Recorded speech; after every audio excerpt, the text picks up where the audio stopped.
Rich is starting us off this hour in California. Hi, Rich. Welcome to the Dave Ramsey Show. Hi. Oh, hi, Dave. I appreciate your wisdom. Thank you. I'm calling. My wife and I are mulling around how to be more helpful or encouraging to our adult daughter and her husband. The issue is this. We are in a good financial place, and they are not. And the issue is that when we look at our will and our estate planning, since she'll be our only beneficiary, we'd like to get some help with how to persuade, cajole, or otherwise goose them into accepting some kind of financial planning advice.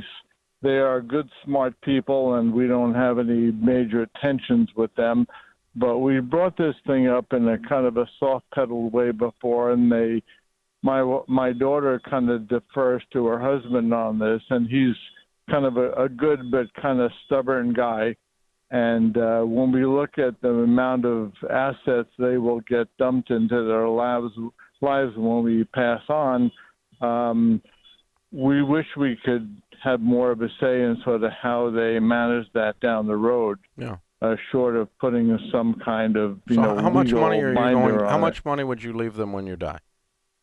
Well, if my wife and I died today, they would probably get between our assets and our insurance somewhere in the neighborhood of $3 million or more.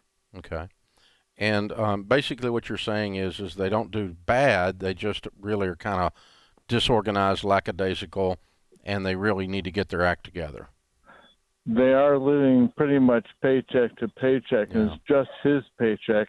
And he also has child support, obligations to his first wife that will go on for at least another 8 years. Okay. So let me give you a proposed idea for you and your wife to consider.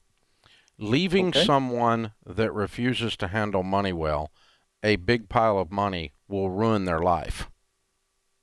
Right. So I would not leave them the money. Unless they agree to become responsible, because you're going to give them harm. I mean, you've read the stories about the lotto winners who end up in divorce court. The lotto winners who end up, ruining their life. The money ruins their lives. It's not a blessing.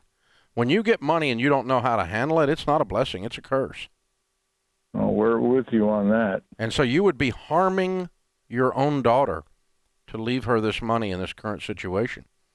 And so that's the way I would approach the conversation. And just say, okay, number one, you guys are adults and you get to do what you want to do. We're not control freaks. We're not over here trying to tell you how to live your life. But we have a problem.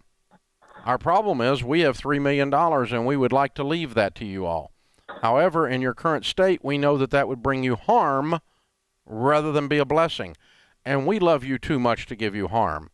So the only way we would feel good about leaving you this money is if you were handling money well so that this money is a blessing to you. We refuse to harm you because we love you too much. And so if you guys want to keep doing what you're doing, you have that right as adults. We're not going to interfere in your life, but you need to know we're going to leave the money to a charity. If you want to get on board and learn how to handle money so that this money is then a blessing to you and to our grandkids and whatever else, then we can show you a little bit how to do that. Again, we're not trying to control your life, but we refuse to bring harm to people that we love. That's an interesting way to frame it. We hadn't gone down that road, but I get it. Yeah, so you're going to go through Financial Peace University, you're going to meet with a financial planner, or you're out of the will. That's the cold message. I would not deliver it that way. Yeah, no. We have a financial planner we've been working with for over 20 years, and, if they would agree to meet with him, and they need to go through a basic financial class like FPU because they can't even make a budget. Yeah. Well, I'm with you on that. Yeah. They feel like they're just, I know what they feel like, but you and I know how they feel doesn't matter. They're inept. They're incompetent. Right. Yeah. So their feelings don't really matter in this discussion. So in my house, we would add another way of framing it, or an additional layer to the framing. And as a matter of fact, it is how we've handled it at our house. And that is, as people of faith, as Christians, we say, it's not our money, it's God's money. We have to manage it. And as a good manager, I can't leave it to a bad manager.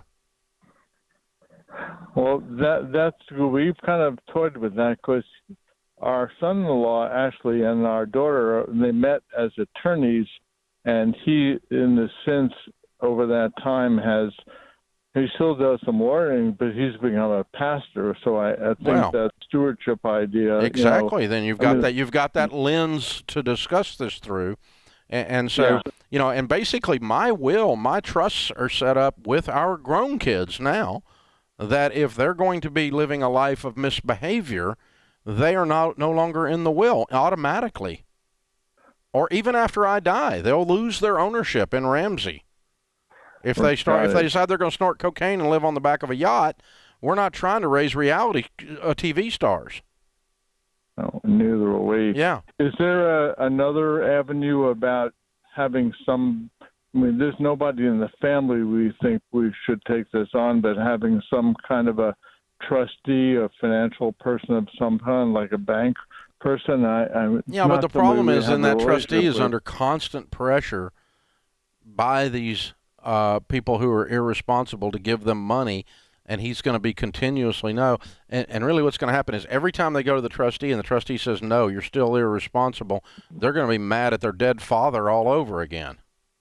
Yeah. I'd rather get the mad over with one time. No, right. I mean, nobody knows the future, but my wife and I have no reason to think our mortality is going to end tomorrow, but there's no guarantees. Right. So we are trying to think ahead here. Yeah. And the good news is that you do have leverage. If you're going to give someone money, you have the right to speak into that or choose not to give them money.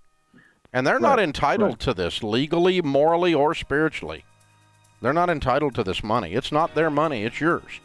And God has given it to you to manage, and manage well, and giving it to someone who's irresponsible is, by definition, not managing it well from a stewardship perspective. And so that's the way our kids are taught. Misbehave or be irresponsible or be lazy, we're not giving it to you. It's not ours anyway. We're managing it for God and not going to let you mishandle it for God. That's, just because you put a fish on the back of it don't mean you can drive it.